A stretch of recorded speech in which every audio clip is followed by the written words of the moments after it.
Welcome, Neil Stiles. You're the president of the Variety Group, right? Why don't you quickly do an overview of what the Variety Group is? Okay, Variety Group is 4 businesses, Variety, obviously, which is well known for newspapers, 2 dailies and 1 weekly newspaper, plus all the associated online products that go with it. We have MarketCast, which is our research business, which typically tracks audience favour for an upcoming film, and more importantly, our biggest business is looking at trailers and advising film companies on what makes sense from their marketing dollars. We have 411 and then a couple of other businesses associated. Our most recent acquisition actually is very exciting, which is TV Tracker, which will be a platform for launching a whole series of workflow tools for the industry. So it's pretty all-encompassing.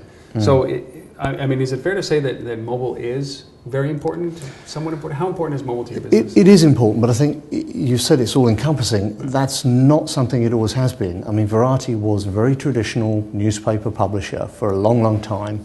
And then kind of probably 10 years ago, maybe even 15 at the dawning of the internet, they kind of got excited and put a website up, and they built traffic around about 3.4 million uniques. And then 3 years ago, we walked away from that when we put the paywall up, which we'll talk about later. But I think the more important thing about Variety now is a balanced revenue stream. And Variety has traditionally survived in the advertising ecosystem. And from a business point of view, that's a very it's kind of like a fairground ride. You know, when you're up the top, it's great, but when you're heading down to the floor, it's not so good. Yeah. And what we've done is we've tried over the last 3 to 4 years to balance our revenue streams, and what that's led us to is a wider range of product. And mobile is actually a really important part of every one of those product streams. So explain it. How does it? Is it the glue? Is it the common denominator? How is mobile so important? You know, actually, mobile is important not because it's mobile, but because it's just the chosen consumption medium for many of our customers, and we fundamentally don't believe that it's our job to tell you how to consume our content. We think that's your job. So if you buy a subscription to Variety, you should in reality be able to consume it however you want. You've paid for it, in the same way as television is moving in that direction. Once you've paid a HBO subscription via your cable, say Comcast or Time Warner Cable or Direct, you're free to consume it on a tablet device or a mobile phone. It's your choice. You've paid the subscription, and that's certainly how we view. So, if and I suspect this is not going to happen, but if next year mobile became much less favourable with our audience and they decided, nah, we're done with phones, there's something else, it would be a less important thing. The fact of the matter is it's likely to get more important over the next 5 to 10 years, and so it'll become a more important part of every part of our business. Do you split your audience by mobile and print? Do you do different content for each? We can split them, and we typically have guidance from our systems that tell us who's consuming. We typically use that more as a directional tool. We typically put all of the content on all of the devices, but of course it's very heavily converted. What we've done is we spend a lot of time in focus groups and broader quantitative research, figuring out what people actually want on a mobile. And if you're unfortunate enough to be a BlackBerry user, I personally don't believe you want a web experience. I mean, I think you just don't want to have to click and go to a web because it's kind of not an appealing environment. I think what you want as a BlackBerry user is you want the whole story then and there, no clicks. And so the BlackBerry experience is very different from, say, the tablet experience, which you can either have the application, which is the paper in digital form, or you can use the website. And so we're not so much developing different content, we're actually adapting the content we have to suit the device and more to the point, people's usage. I mean, the phone is on the go. Publicists in Hollywood are completely surgically attached to their phones, and they're consuming breaking news all day long. I don't think want to go to the web on their phone unless they absolutely have to. So, I mean, you talk about that content creation piece. Is that You must get some great analytics or some great trends about the activity, the types of activity that people will engage with on a mobile device when it comes to consumption. Is it in line with what, are you seeing the same thing that everybody else is reporting about quick bites of activity, small videos? Is there anything that you have been pulling out of that information? Yeah, we thought the web had a short attention span, and we talked about kind of, how quickly websites need to evolve, and we've gone Web 2, Web 3, we're in it changes every 6 months, including design and functionality. I think the phone just doubles and trebles that, and we're finding that people do want very, very short pieces of information. We talk about giving people the whole story, and we do that for 2 reasons. One, we think it's the right thing to do. If you've paid a subscription to Variety, you should be able to get the whole story. We also do that to starve our competitors of audience, because actually when you go, they need the traffic to go back to their website. We don't. But what we're doing is we're breaking the story up so it's very obvious what the first headline, and our journalistic teams, Josh Dickey on our film team and Andrew Wallenstein in our TV team, what they're typically doing is going back to basics, and they're taking a very, very basic view of journalism.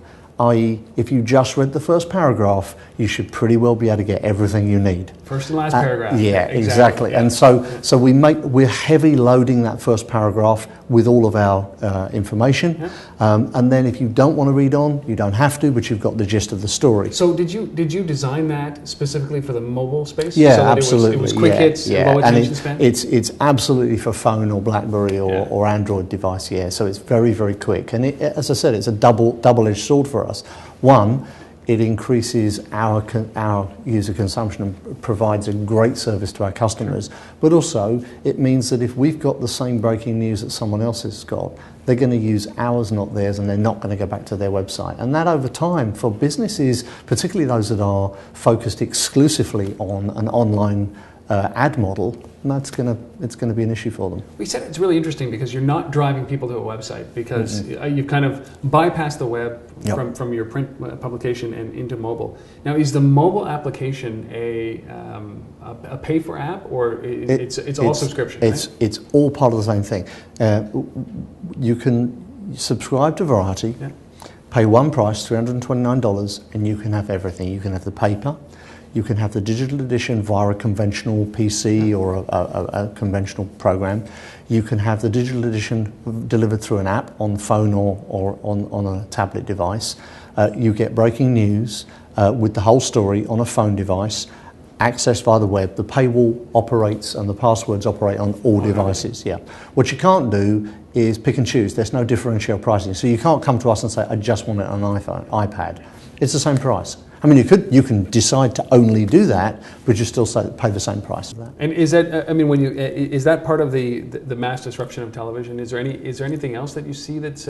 Well, interestingly, one of the reasons we bought TV Tracker, owning a paid information business in the entertainment space has never been a particularly good space to be, because it's a very small industry. There are less than 60,000 people who earn their living in Hollywood, as you call it. And internationally, it's relative. London, Canadian broadcasting, it's a very small business. So you wouldn't typically launch a paid information business. It's been a hard road. Whereas one of our other big businesses is a company called Expert HR, which provide paid information to human resources people. Well, every company's got human resources, so you multiply the product by the number of companies. Yeah. What's going to happen, and one of the reasons we acquired TV Tracker is, over the next 10 years, the number of people developing content is going to grow exponentially, because the barriers to entry are much lower. As you can see, we're shooting this on relatively modest equipment. 10 years ago, these guys would have had to spend a huge amount more money to actually get into this business. And so having paid information to sell to a much larger audience is actually why we're doing that. So what about mobile? When you start to think about what are you seeing in the next 12 months? It's something in mobile that's actually going to excite you over this period? Yeah, I guess it's wishful. It might be wishful thinking, but I sure hope someone comes out with a tablet that's going to compete with Apple. I mean, nobody wants to. They've been trying. Nobody. Well, Hewlett Packard. I mean, we had a conference earlier in Los Angeles where we were very fortunate to have the royal couple visit, and one of the really exciting sponsors was Hewlett Packard, and the royal couple came along and saw the latest tablet, and about 3 weeks later, Hewlett Packard pretty well cancelled plans to do that. I know exactly. And I think they're in out. Yeah. But I've got to believe someone will come up with a device that will compete for the dominance of the Apple tablet, because it isn't a good place if Apple completely dominate the world, as much as I'm an absolute Mac fan. So I think that's interesting, because that will just inspire a whole bunch of new people to get mobile. And I think, phones, they do have limitations. I mean, I noticed the HTC that I was given before I left, because it's kind of like, it's a much bigger screen. Well, I'm not sure I want a phone to be a much bigger device. I mean, holding one of these to your ear is kind of going to be challenging. And actually, I've never quite got used to the earpiece, and only cab drivers walk around with a Bluetooth thing in their ear all the time. So I think that's exciting as the market develops, and clearly people are going to have to make it work. I also think Windows. I mean, interestingly, it's not a great success story right now. I mean, I don't know anybody with a Windows phone, but you've got to believe Microsoft have to win in that area. They have to be a player in that area, and that'll spawn a whole bunch of new devices, whether it be phone or tablet type devices. So that's kind of exciting for us, because every time someone picks up a mobile device, that's an opportunity for us to sell a subscription. Well, exactly. It's broad, and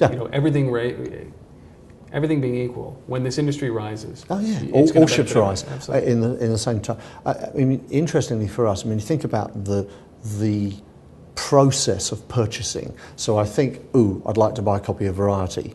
From that moment on, 10 years ago, there were 101 barriers in your way. First, you had to know the number. So then you had to phone, or someone had to send you a piece of direct mail.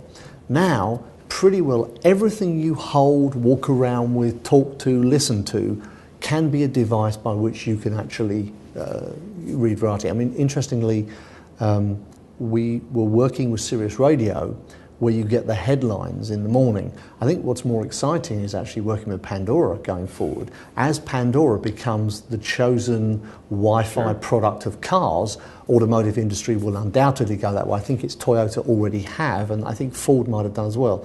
What's wrong with having headlines of Variety read to you? And that'll be part of the subscription. That's yet another way, and that's another device that you can access our content by. I love it. Neil, I could speak with you all day, but we're out of time. I really appreciate you doing this. Thank you so much. Not at all. Thank you very much indeed. Thank you, Rob. Thank you.